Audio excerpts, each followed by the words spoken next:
As I blame those who assign fortune and destiny as the moving causes in common events and catastrophes, I wish now to enter as minutely on the discussion of this subject as the nature of an historical work will admit. Those things of which it is impossible or difficult for a mere man to ascertain the causes, such as a continuous fall of rains and unseasonable wet, or, on the contrary, droughts and frosts, one may reasonably impute to God and fortune, in default of any other explanation, and from them come destruction of fruits, as well as long-continued epidemics, and other similar things, of which it is not easy to find the cause. On such matters then, we, in default of a better, followed the prevailing opinions of the multitude, attempting by supplications and sacrifices to appease the wrath of heaven, and sending to ask the gods by what words or actions on our part a change for the better may be brought about, and a respite be obtained for the evils which are afflicting us.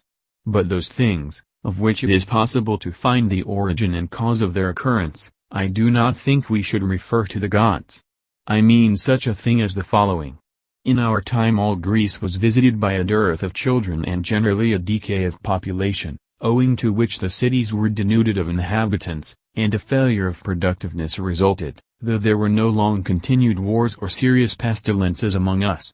If, then, anyone had advised our sending to ask the gods in regard to this, what we were to do or say in order to become more numerous and better fill our cities, would he not have seemed a futile person, when the cause was manifest and the cure in our own hands? For this evil grew upon us rapidly, and without attracting attention, by our men becoming perverted to a passion for show and money and the pleasures of an idle life, and accordingly either not marrying at all, or, if they did marry, refusing to rear the children that were born, or at most one or two out of a great number, for the sake of leaving them well off or bringing them up in extravagant luxury. For when there are only one or two sons, it is evident that, if war or pestilence carries off one, the houses must be left hairless, and, like swarms of bees, little by little the cities become sparsely inhabited and weak. On this subject there is no need to ask the gods how we are to be relieved from such a curse, for anyone in the world will tell you that it is by the men themselves if possible changing their objects of ambition, or, if that cannot be done, by passing laws for the preservation of infants. On this subject there is no need of seers or prodigies. And the same holds good of all similar things. But in regard to events of which the causes are impossible or difficult to discover, it is reasonable to feel a difficulty.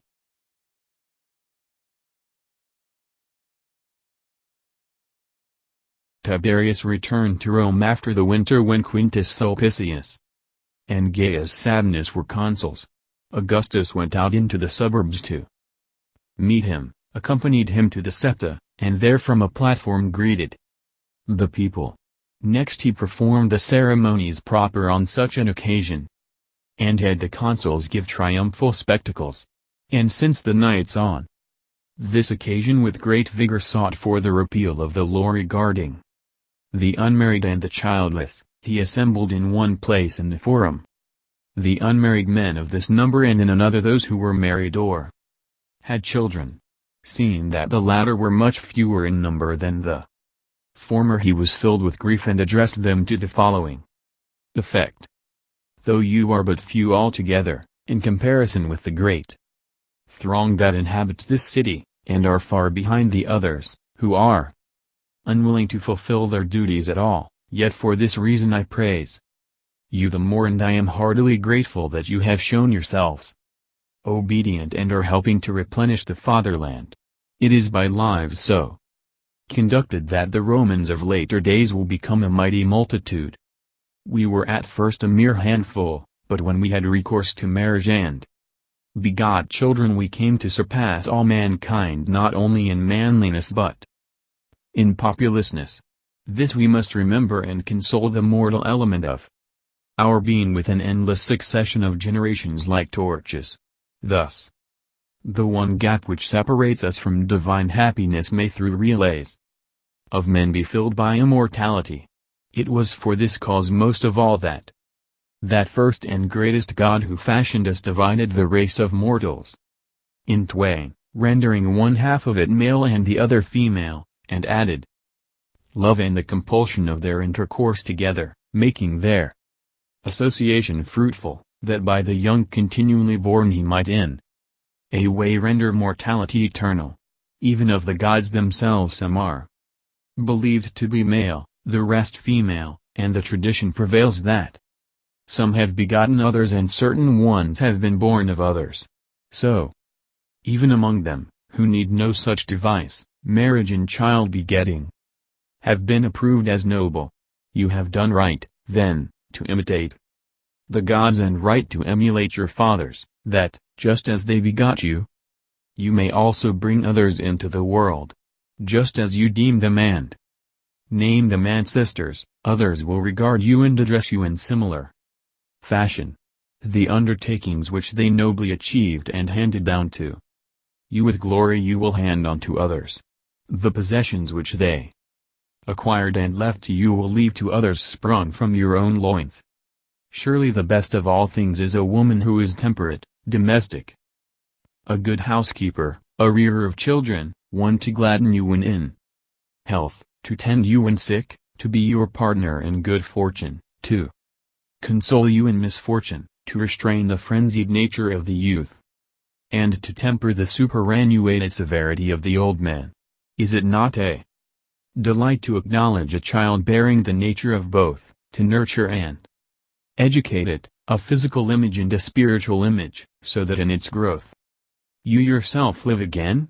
Is it not most blessed on departing from life to leave behind a successor to and inheritor of one's substance and family, something that is one's own, sprung from oneself?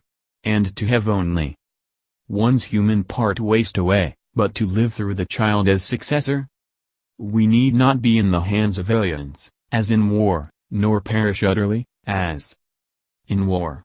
These are the private advantages that accrue to those who marry and beget children, but for the state, for whose sake we ought to do many things that are even distasteful to us, how excellent and how necessary it is, if cities and peoples are to exist, if you are to rule others and others are to obey you, that there should be a multitude of men to till the earth in peace and quiet, to make voyages, practice arts, follow handicrafts, men who in war will protect what we already have with a greater zeal because of family ties and will replace those that fall by others. Therefore, men, for you alone may properly be called men, and fathers, for you are worthy to hold this title like myself, I love you, and I praise you for this. I am glad of the prizes I have already offered, and I will glorify you still more besides by honors and offices. Thus you may yourselves reap great benefits and leave them to your children undiminished. I shall now descend to speak to the rest, who have not done like you, and whose lot will therefore be directly the opposite. You will thus learn not only from words but by facts even more how far you excel them. After this speech he made presents to some of them at once and promised to make others. He then went over to the other throng, to whom he addressed these words. A strange experience has been mine, oh what shall I call you, men? But you do not perform the offices of men. Citizens? But so far as you are concerned the city is perishing. Romans? But you are undertaking to do away with this name. Well, at any rate, whoever you are and by whatever name you delight to be called, mine has been an unexpected experience. For, though I am always doing everything to promote an increase of population among you and am now about to rebuke you, I grieve to see that you are numerous. I could rather wish that those others to whom I have just spoken were so many than to see you as many as you are, or, still better, to see you mustered with them, or at least not to know how things stand. It is you who, without pausing to reflect on the foresight of the gods or the care of your forefathers, are bent upon annihilating your whole race and making it in truth mortal, upon destroying and ending the whole Roman nation. What seed of human beings would be left, if all the remainder of mankind should do the same as you? You are their leaders. and may rightly bear the responsibility for a universal destruction? Or, even if no others emulate you, will you not be justly hated for the very reason that you overlook what no one else would overlook, and neglect what no one else would neglect? You are introducing customs and practices, which, if imitated, would lead to the annihilation of all, and, if hated, would end in your own punishment.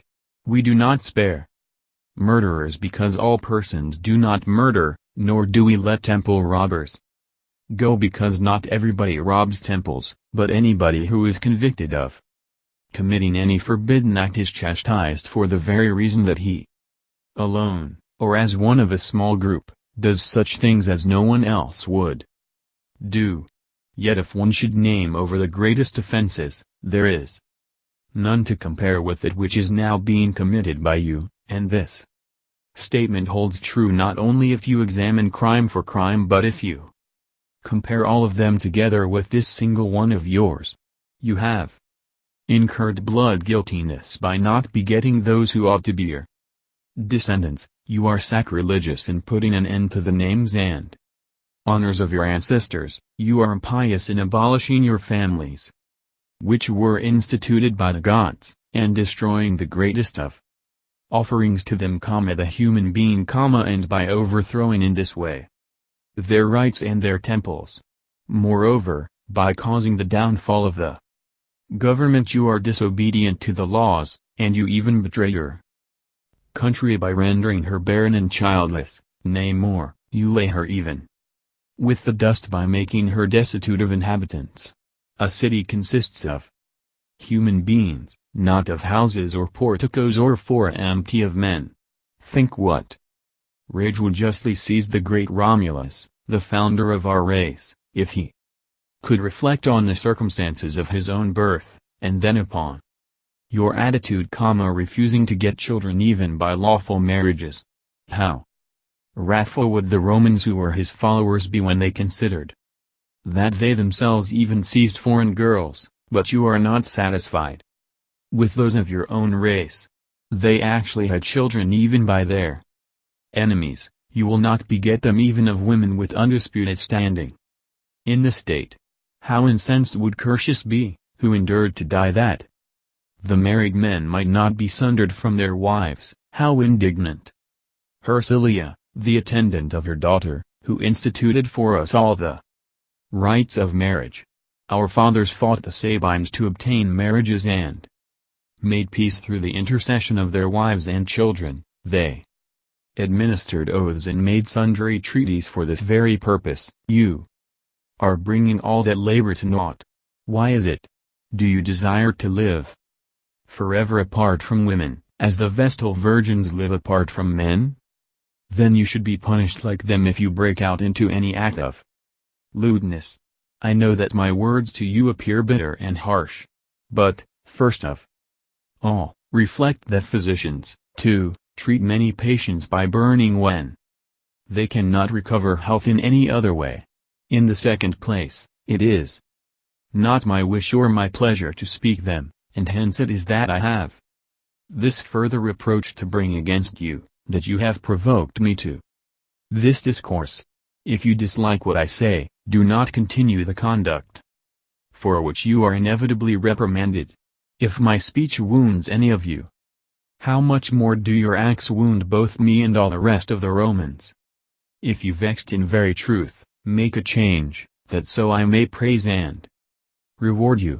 You yourselves are aware that I am not irritable by nature, and that I have done, subject to human limitations, all the acts proper for a good lawgiver. Never in old times was anyone permitted to neglect marriage and the rearing of children, but from the very outset, at the first establishment of the government, strict laws were passed regarding them. Since then many decrees have been issued by both the Senate and the people, which it would be superfluous to enumerate. I have increased the penalties for the disobedient in order that through fear of becoming liable to them you may be brought to your senses. To those that obey I have offered more numerous and greater prizes than are given for any other display of excellence, that if for no other reason at least by this one you may be persuaded to marry and beget children. Yet you, not striving for any of the recompenses nor fearing any of the penalties, have despised all these measures, have trodden them all under foot, as if you were not even inhabitants of the city. You declare you have taken upon yourselves this free and continent life, without wives and without children. You are no different from robbers or the most savage beasts. It is not your delight in a solitary existence that leads you to live without wives. There is not one of you who either eats alone or sleeps alone, but you want to have opportunity for wantonness and licentiousness. Yet I have allowed you to court girls still tender and not yet of age for marriage, in order that having the name of intendant bridegrooms you may lead a domestic life, and those not in the senatorial class I have permitted to wed freed women, so that if any one through passion or some inclination should be disposed to such a proceeding he might go about it lawfully. I have not limited you rigidly to this, even, but at first gave you 3 whole years in which to make preparations, and later 2. Yet not even so, by threatening or urging or postponing or entreating, have I accomplished anything. You see for yourselves how much larger a mass you constitute than the married men, when you ought by this time to have furnished us with as many more children, or rather with several times your number. How otherwise shall families continue? How can the commonwealth be preserved if we neither marry nor produce children? Surely you are not expecting some to spring up from the earth to succeed to your goods and to public affairs, as myths describe. It is neither pleasing to heaven nor creditable that our race should cease and the name of Romans meet extinguishment in us, and the city be given up to foreigners, Greek or even barbarians. We liberate slaves chiefly for the purpose of making out of them as many citizens as possible. We give our allies a share in the government that our numbers may increase, yet you, Romans of the original stock, including Quintii, Vaurii, Ulli, are eager that your families and names at once shall perish with you. I am thoroughly ashamed that I have been led to speak in such a fashion. Have done with your madness, then, and reflect now if not before, that with many dying all the time by disease and many in the wars it is impossible for the city to maintain itself unless the multitude in it is constantly reinforced by those who are ever and anon being born. Let no one of you think that I am ignorant of the many disagreeable and painful features that belong to marriage and child-rearing. But bear in mind that we possess nothing at all good with which some bane is not mingled, and that in our most abundant and greatest blessings there reside the most abundant and greatest woes. If you decline to accept the latter, do not strive to obtain the former. Practically all who possess any real excellence and pleasure are obliged to work before its enjoyment, to work at the time, and to work afterward. Why should I lengthen my speech by going into each one of them in detail?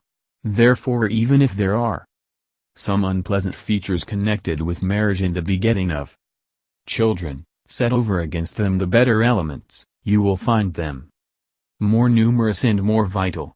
For, in addition to all the other blessings that naturally inhere in this state of life, the prizes offered by law, an infinitesimal portion of which determines many to undergo death, might induce anybody to obey me. And is it not a disgrace that for rewards which influence others to give up their own lives you should be unwilling either to marry wives or to rear children? Therefore, fellow citizens, for I believe that I have now persuaded you both to hold fast to the name of citizens and to secure the additional title of men and fathers, I have administered this rebuke reluctantly but of necessity, not as your foe nor as one hating you, but rather loving you and wishing to obtain many others like you, as one wishing you to guard lawful hearths, with houses full of descendants. that we may approach the gods together with wives and children, and associate with one another, standing on an equality in whatever we possess, and harvesting equally the hopes to which it gives rise. How could I call myself a good ruler over you if I should endure seeing you becoming constantly fewer? How could I any longer be rightfully named your father, if you rear no children? Therefore, if you really have a regard for me, and have given me this title not out of flattery but as an honor, desire yourselves to become men and fathers. Thus you may yourselves share this title and also render me well named. Such were his words to both groups at that time. After this he increased the rewards for those having children, and by penalties made a still wider difference between the married and those without wives. He further allowed each of them a year in which persons who obeyed him might render themselves non-liable by yielding obedience, contrary to the Vulcanian law, according to which no woman could inherit any property over 2.5 myriads in value. He gave women permission to become inheritors of any amount. He also granted the Vestal virgins all the benefits enjoyed by women who had children. Later the Papian and Poppaean law was framed by Marcus Papius Mutilus and by Quintus Poppaeus Secundus, who were then consuls for a portion of the year. It turned out that both of them had not only no children but not even wives. From this very fact, the need of the law was discernible. These were the events in Rome.